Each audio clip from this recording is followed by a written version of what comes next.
దివ్యల మాధురి కీలక వ్యాఖ్యలు చేశారు. దువ్వాడ శ్రీనుతోనే ఇకపై కలుసుంటానని, ప్రస్తుతం లివింగ్ రిలేషన్లో ఉన్నామని ఘంటాపథంగా చెప్పేశారు. అప్పులు తీర్చే పరిస్థితి లేకే ఇల్లు రాసిచ్చారని తెలిపారు. ఇప్పుడు ఈ ఇంటిని ఆయనకే కార్యాలయం కింద రెంట్కి ఇస్తానంటున్న మాధురితో మా ప్రతినిధి రాజు ఫేస్ టు ఫేస్. టెక్కల పేరు చెప్తే దువ్వాడ సీను పేరు తప్ప వేరే ఎవరి పేరు వినపడదు. కానీ ఇప్పుడు దువ్వాడ సీను, దువ్వాడ వాణిల ఫ్యామిలీ వాదాన్ని పక్కన పెడితే దివ్యల మాధురి ఆంధ్రప్రదేశ్ రాష్ట్రంలోనే కాదు, ఆంధ్ర తెలంగాణలతో పాటు ప్రపంచవ్యాప్తంగా ఈ పేరు మారుమోగుతుంది. దీని వెనక కారణాలు ఎన్నున్నా కూడా ఇప్పుడు ట్విస్టుల మీద ట్విస్టులు టెక్కల్లో కనిపిస్తున్నాయి. అసలు అవి ఏంటి, ఎందుకు దువ్వాడ శ్రీను ఫ్యామిలీ వివాదంలోకి దివ్యల మాధురి వచ్చారు, అసలు ఆవిడ ఏమంటున్నారు, డైరెక్ట్గా ఆవిడని అడుగుదాం.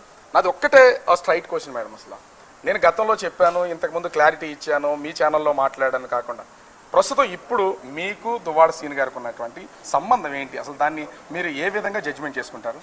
క్లియర్గా చెప్పాను కదా, లివింగ్ టుగెదర్ అని. అంతా ప్రెస్ మీట్ పెట్టి అందరూ అడల్టరీ అది తప్పుగా అన్ని పదాలు చెప్పినప్పుడు ఇంకా క్లారిటీ ఏముంటుందండి? We are in living together relationship. కానీ అప్పుడు మీ ఫ్యామిలీకి సంబంధించి కానీ, మీ ఫ్యామిలీ మెంబర్స్లో కానీ, మీ కుటుంబ సభ్యులకు కానీ వీళ్ళందరూ మీ గురించి తప్పుగా మాట్లాడుకుంటారు, లేకపోతే సొసైటీలో నా గురించి ఎలా మాట్లాడుకుంటారు, భయం ఎక్కడ అనిపించట్లేదా మీకు? సొసైటీ గురించి తప్పుగా మాట్లాడుతున్నాను, తప్పుడు పనులు చేస్తే సొసైటీ ఏమనుకుంటుందో అని ఆలోచించాలి. నేను తప్పుడు పనులు నేనేం చేయట్లేదు. నేను తనొక మంచి వ్యక్తిత్వం, మంచి మనసు కలిగిన వ్యక్తి. తన కష్టాలు ఉన్నప్పుడు తన పక్కన నేను ఉండాల్సి వచ్చింది. తర్వాత పరిస్థితులు అనుకూలించకో ఏంటో ఏమో జరిగి అలా జరగడం జరిగింది. కాబట్టి నేను ఎప్పుడు తప్పు చేస్తున్నాను ఫీలింగ్ నాకు లేదు. తప్పు చేస్తున్నాను ఫీలింగ్ ఉంటే అలా. దువ్వాడ శ్రీనివాస్ గారు కష్టాలంటే మీరు అసలు ఏ విధమైన కష్టాలు చూసారు? ఆయనకి ఒక ఎమ్మెల్సీ, రాజకీయ నాయకుడిగా మంచి పలుకుబడి ఉన్నటువంటి వ్యక్తి, ఎక్కడ ఎవరికి తలొగ్గరు. ఇక్కడ టీడీపీలో ఉన్నటువంటి అచ్చెన్నాయుడు లాంటి వ్యక్తినే ఢీకొనడానికి ముందుకెళ్ళినటువంటి వ్యక్తి. అతనికి ఏం కష్టాలు వచ్చాయి, మీరేం కష్టాలు తీర్చారు అసలు? అలాంటి ఒక ఫెరోషియస్ లీడర్ అంటే మీరు అన్న టెక్కలంటే దువ్వాడ శ్రీను పేరు వినిపిస్తుంది అని చెప్పిన వ్యక్తి ఎవరికి తెలియని ఇంకో చీకటి కోణం అతని లైఫ్లో ఉంది. అదే దువ్వాడ వాణి.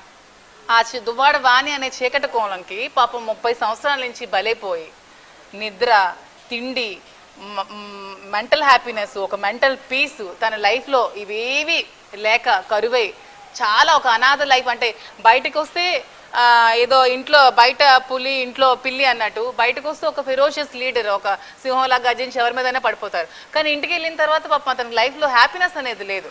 ఇంట్లో కూడా ఫైట్ చేయొచ్చు, కానీ ఒక మహిళ మీద కూడా తను అలాగ ప్రవర్తించే వ్యక్తి కాదు. అందరూ తను కట్టుకొని నమ్ముకొని వచ్చిన వ్యక్తి కాబట్టి తను అలా సఫర్ అవుతూ చేసుకుని వచ్చారు. కానీ అప్పటికీ ఆమె అతన్ని చంపాలని చూసి, అతని పదవి లాక్కోవాలని, తను ఇంకా కంప్లీట్గా భూస్థాపితం చేయాలనుకున్నప్పుడు ఇంకా అతను బయటికి ఇంక వెక్స్ అయిపోయి వచ్చారు తప్పితే అతను ఎవరికి భయపడే వ్యక్తి కాదు. కానీ మీరు పరిచయం అయినప్పుడు మిమ్మల్ని దువ్వాడ వాణినే పరిచయం చేసింది సీను గారికి అని చెప్తున్నారు. అంటే అప్పటికి సీను గారికి పరిచయం చేసిందా? నేను వాణి మహిళా అధ్యక్షురాలుగా నీ అవసరం మాకుంది, రాజకీయంలో రమ్మని పిలిచింది. పరిచయం చేయడానికి పరిచయం అవసరం అనిపించే వ్యక్తులు ఫ్యామిలీ మాది కాదండి. ఉన్నతమైన కుటుంబం. దివల్ గవరయ్య గారు అంటే ఒక పెద్ద కుటుంబం నుంచి వచ్చిన వ్యక్తి. దివల్ గవరయ్య అంటే ఆల్మోస్ట్ అందరికీ టెక్కల్లో తెలుసు. జిల్లాకి మొదటి లాయరు దివల్ గవరయ్య గారు, శ్రీకాకుళం డిస్ట్రిక్ట్కి ఫస్ట్ లాయరు దివల్ గవరయ్య గారు. అలాంటి వ్యక్తికి ఉన్న ఫ్యామిలీకి పరిచయాలు అవసరం లేదు పెద్దగా. మాకెవరు పరిచయం చేయాల్సిన అవసరం లేదు. రాజకీయాల్లో మా అవసరం ఉందని నన్ను బతిమాలి పిలిచిన వ్యక్తి వాణి. వచ్చిన తర్వాత మేము రాజకీయంగా ట్రావెల్ చేయడం జరిగింది, రాజకీయంగా పనిచేయడం జరిగింది. నా అనితకాలంలో నాకు వచ్చిన ఎదుగుదల, ముందు నుంచి శ్రీను గారిని అణిచివేయాలన్న ఆలోచన, రెండు కలగలిసి ఒకేసారి దెబ్బతీయాలన్న ఆలోచనతో ఒక ప్లాన్ చేసి ఇద్దరిని డిఫేమేషన్ చేసి మీరే చెప్తున్నారు సీన్ క్రియేట్ చేసి లివింగ్ టుగెదర్ లో ఉన్నామని చెప్తున్నారు. ఇది తప్పే కాదని చెప్తున్నారు. అంటే ఎప్పటి నుంచి అసలు?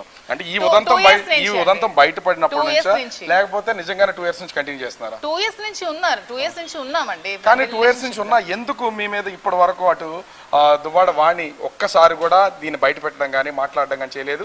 ఇప్పుడే ఎందుకు చేస్తున్నారు? ఎందుకంటే 2 years ముందే దీనికి వదిలేసిందండి, హస్బెండ్కి వదిలేసింది. 2 years ముందు నుంచే వదిలేసి తను మంచిగా ఒక హౌస్లో, ఒక ప్యాలెస్ లాంటి ఇంట్లో ఉంటూ ఇతన్ని రోడ్ మీద పట్టడం జరిగింది.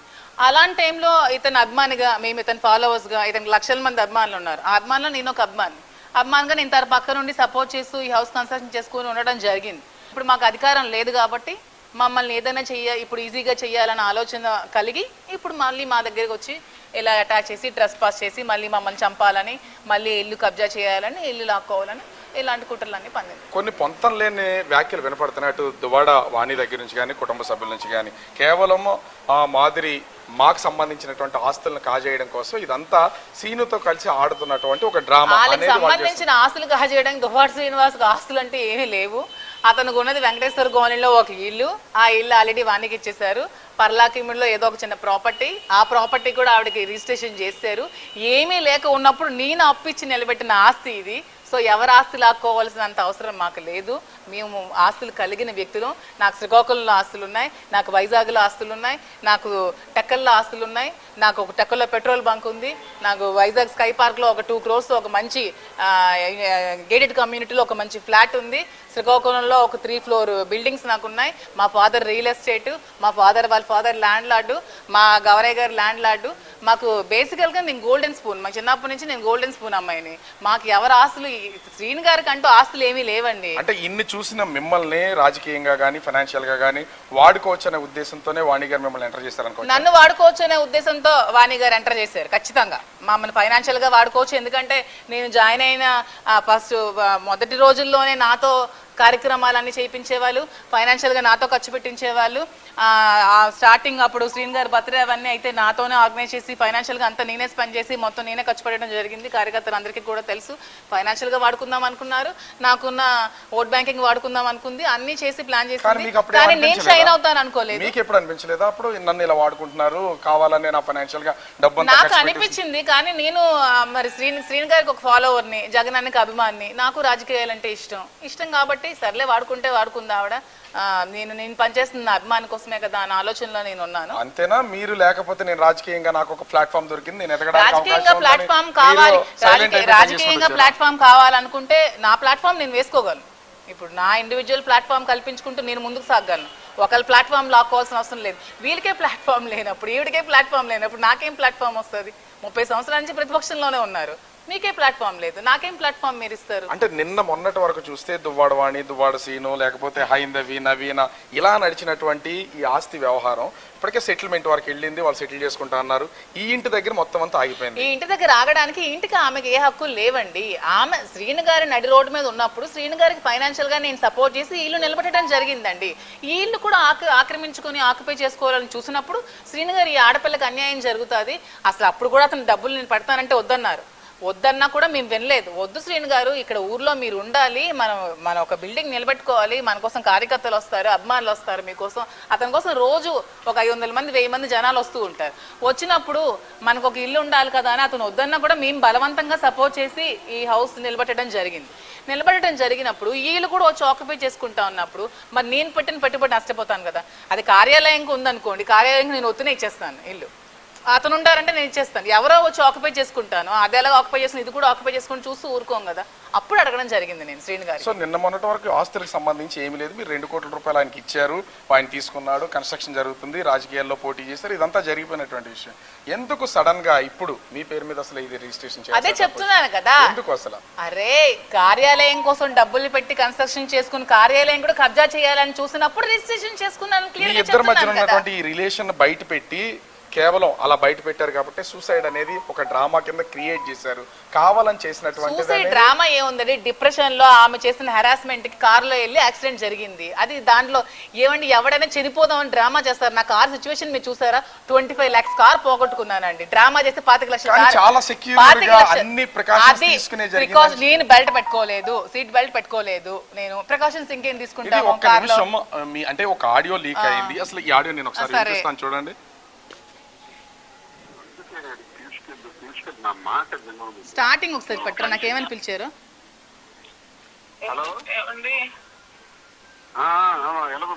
అమ్మ ఒక్క నిమిషం ఆపండి. నాకు అసలు శ్రీను గారు అమ్మ అని ఎందుకు పిలుస్తారండి? కానీ మీరు కూడా అసలు శ్రీను గారు నాకు అమ్మ అని ఎందుకు భార్యను లేకపోతే ఎవరన్నా ఏమండి అని అంత ప్రేమగా పిలవాలి? నేను ఏమండి అని పిలవనండి, నేను రాజా అని పిలుస్తాను. మీకు ఇక్కడ నేను వాయిస్ పెడతాను. ఇక్కడ దీంట్లో కూడా ఈ ఆడియోలోనే మీరు ఫోన్ లిఫ్ట్ చేయగానే ఏమండి అని పిలుస్తున్నారు. అంటే ఏ రిలేషన్ ఉండబట్టి అనేది ఖచ్చితంగా డౌట్ వస్తుంది కదా. ఆయన కూడా మిమ్మల్ని అమ్మ అంటున్నారు, దాన్ని మీరు డిఫైన్ చేసుకుంటున్నారు. అసలు అతను అమ్మ అని ఎందుకు పిలుస్తారండి? అమ్మకి అమ్మ అని పిలుస్తారు, నాకెందుకండి అమ్మ అని పిలుస్తారు? నాకు రాజు అని పిలుస్తారు. అవన్నీ ఆడియో ఫేక్. నేను ఒకటే ఆడియో ఫేక్. ఎందుకంటే నేను రాజా అని పిలుస్తాను, నేను ఏమండి అని పిలవను. అతను నాకు అమ్మ అని పిలవరు. మరి ఆడియో ఎక్కడి నుంచి వచ్చింది, ఎవరు చేశారు? అది ఆవిడ తెచ్చిన ఆడియో, ఇది మిమిక్రీ చేశారో ఫ్యాబ్రికేట్ చేశారో తెలియదు. మరి ఆడియో వస్తే ఆ రోజే రావాలి కదా, 21 రోజు ముందు రావాలి కదా, 21 రోజుల తర్వాత ఎందుకు వచ్చింది? మరి ఎలా బయటకు వచ్చింది అంటే ఆ రోజు అసలు మీరు అంటే అన్ని రోజులు టైం పట్టింది ఆవిడకి. మీరు సీన్ గారితో ఫోనే మాట్లాడలేదు? ఫోన్ మాట్లాడితే నా ఫోన్ నుంచి మాట్లాడతాను, ఎవరి ఫోన్ నుంచి నేను ఎందుకు మాట్లాడతాను? I have 2 mobiles. నేను నా మొబైల్ నుంచి మాట్లాడతాను, ఎవరి ఫోన్ నుంచో మాట్లాడాల్సిన అవసరం నాకేంటి? అది నేను అన్కాన్షియస్ స్టేజ్ లో ఉన్నాను. ఆడియోని తెర మీదగా తీసుకొచ్చి ఆమె నీచపు బుద్ధి చూపించింది. అంటే ఆమె మీద ఒక సింపతి క్రియేట్ చేసుకుంది. శ్రీని గారిని నెగిటివ్ గా చూపిస్తే ఈ మీద సింపతి గెయిన్ అవుతుంది, ఇది కోర్టులో ఒక ప్లస్ అవుతుందేమో అని చీప్ ట్రిక్ ప్లే చేసింది. ఇవన్నీ ఎక్కడ ప్రూవ్ అయినవి లేవు, చేసినవి లేదు. అది ఫేక్. ఈ ఆడియోస్ మీద గానీ, ఈ ఆడియోస్ మీద గానీ, మీ ఇంటి మీదకి వచ్చిన దాని మీద గానీ మీరు ఏమన్నా ఫర్దర్ గా కోర్టుకు వెళ్ళాల్సిన అవసరం లేదు. ఫేక్ ఆడియోస్ 100 సృష్టిస్తారు, ఫేక్ వీడియోస్ 100, ప్రతిదానికి కోర్టుకు వెళ్తే పని పట్టలేదు అనుకుంటారు. మేము చేయాల్సిన కార్యక్రమాలు చాలా ఉన్నాయి, ఇంకా చేయాల్సిన రాజకీయం బోల్డ్ ఉంది, ఇంకా కార్యక్రమాలను మొదలు పెట్టాలి. ఆ శ్రీని గారు కూడా ఇంకా రేపొద్దు నుంచి కార్యక్రమాలను స్టార్ట్ చేసుకోవాలి. కాబట్టి అవన్నీ ఆలోచించుకునే ఈ ఆడియో ఫేకా, ఇది ఒరిజినల్, ఎవరు చేశారని ఆలోచించుకునే టైం లేదు. ఆ ఆడియో అయితే fake, that's not our voice, నా వాయిస్ కాదు, శ్రీని గారి వాయిస్ కాదు. నేనేమో ఏమండి అంటాం, నేను అసలు ఏమండి అనే ఓడే ఎప్పుడు యూజ్ చేయను, నేను రాజా అని పిలుస్తాను. రాజా రాజు ఏంటి అసలు?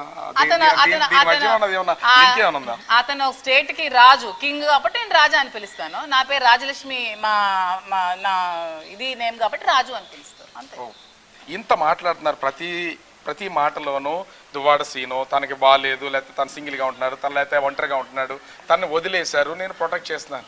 మీకు ఒక ఫ్యామిలీ ఉంది కదా, మీ హస్బెండ్ ఉన్నారు. నా ఫ్యామిలీని వదిలేయలేదు, నా పిల్లల బాధ్యతలు వదిలేయలేదు, నా కుటుంబ బాధ్యతని వదిలేయలేదు. నేను అన్ని మానిటర్ చేసుకుని అన్ని మేనేజ్ చేసుకుని వస్తున్నాను. నా పిల్లలు చక్కగా చదువుకుంటున్నారు. మొన్నే నా కూతురు నేషనల్స్ చెన్నై తీసుకెళ్లాను, నేషనల్స్ లో గోల్డ్ మెడల్ వచ్చింది. గోల్డ్ మెడల్ తీసుకుని చెన్నై నుంచి మేము వచ్చాము. నా బాధ్యతలు నేను ఏది వదిలిపెట్టాను. హస్బెండ్ కూడా మాకు డిస్టర్బెన్సెస్ ఉన్నాయి, తను ఫారెన్ లో ఉన్నారు, తను వచ్చాక మిగతా నేను మాట్లాడుకుంటాం.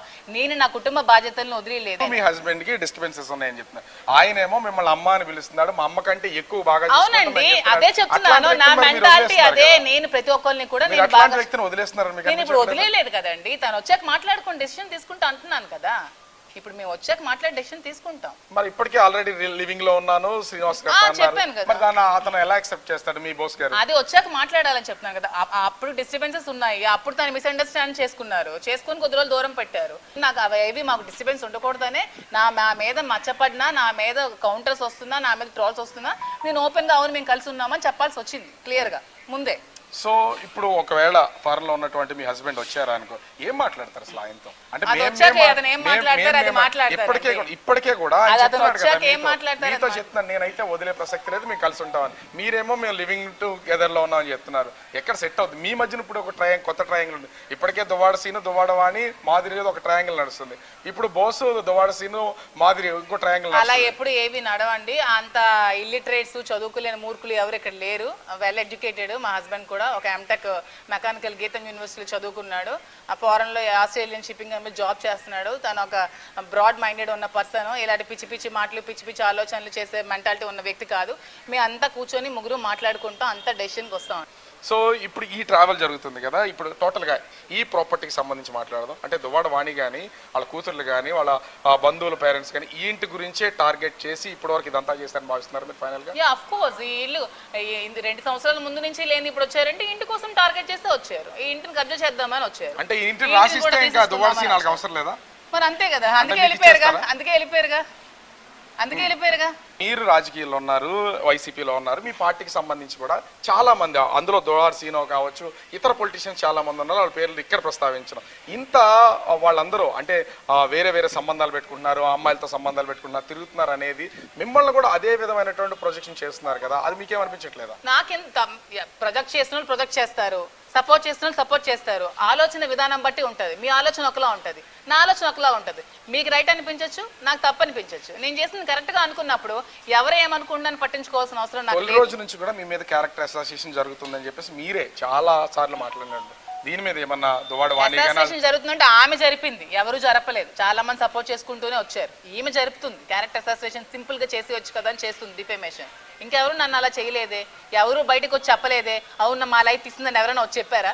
ఏ మహిళ నా దగ్గర డాన్స్ నేర్చుకున్నాడు, అవును మాకు ఇబ్బంది పెట్టింది మాధురి అని ఎవరైనా వచ్చి మీ మీడియా ముందు కానీ ఎవరికైనా చెప్పారా? ఎవరికీ ఏ ఇబ్బంది లేదే. అందరూ కూడా చాలా సఫర్ అవుతున్నారు ఈమె మాటలకి. అవి ఆమె దిగజారుతనానికి నిదర్శనం ఆమె మాటలు.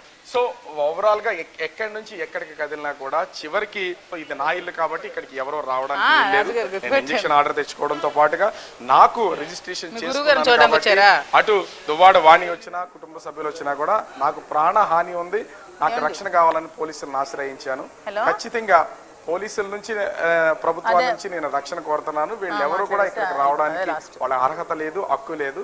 నేను ఈ ఇంటిని లీజుకి ఇస్తున్నాను దువ్వాడ శ్రీనికి. నా భర్త వచ్చిన తర్వాత మేము ముగ్గురు కలిసి మాట్లాడుకుని నా ప్రయాణాన్ని కొనసాగిస్తానని దివ్యల మాధురి చెప్తున్నటువంటి పరిస్థితి. కెమెరాన్ మురళితో